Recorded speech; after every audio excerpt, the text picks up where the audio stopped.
প্রমত্তার যমুনা নদীর উপর নির্মিত যমুনা রেলওয়ে সেতু দিয়ে আজ থেকে শুরু হলো যাত্রীবাহী ট্রেন চলাচল। যমুনা রেল সেতু পূর্ব প্রান্ত থেকে এ বিষয়ে বিস্তারিত জানাচ্ছেন সহকর্মী খায়রুল আজিম মিল্টন। মিল্টন, এই বিষয়ে সর্বশেষ কি রয়েছে আপনার কাছে, আমাদের একটু জানাবেন। ধন্যবাদ তানিয়া। যমুনা রেল ডুয়েল গেজের রেল সেতুর ডাবল লাইনের রেল সেতুর ঠিক পূর্ব প্রান্তে টাঙ্গাইল সীমানায় যে এখানে 11টা 23 মিনিটে রাজশাহী থেকে ঢাকাগামী সিল্ক সিটি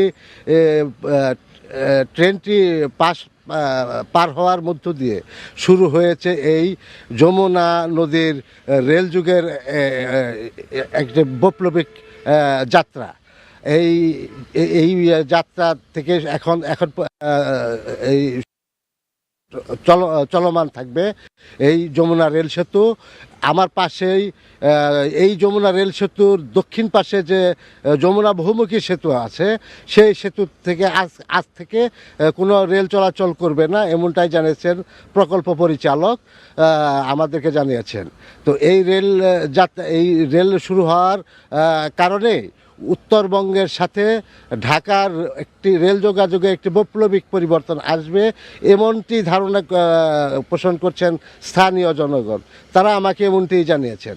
তা নিয়ে আমি একটু জানিয়ে রাখি, এই প্রকল্পটির মোট দূরত্ব, এই ব্রিজের মোট দূরত্ব 6.8 কিলোমিটার।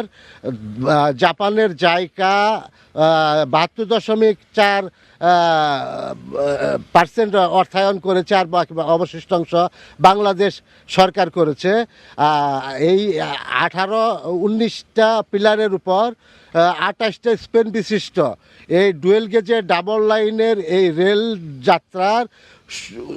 যাত্রা শুরু হলো এই আজ থেকে, অর্থাৎ উত্তরাঞ্চলের সাথে সমস্ত বাংলাদেশের রেল যোগাযোগের একটি বৈপ্লবিক পরিবর্তন ঘটবে, এই আশা এবং এই প্রত্যাশা সাধারণ জনগণের। এই ছিল টাঙ্গাইল রেল সেতুর পূর্ব প্রান্ত থেকে আমার কাছে সর্বশেষ।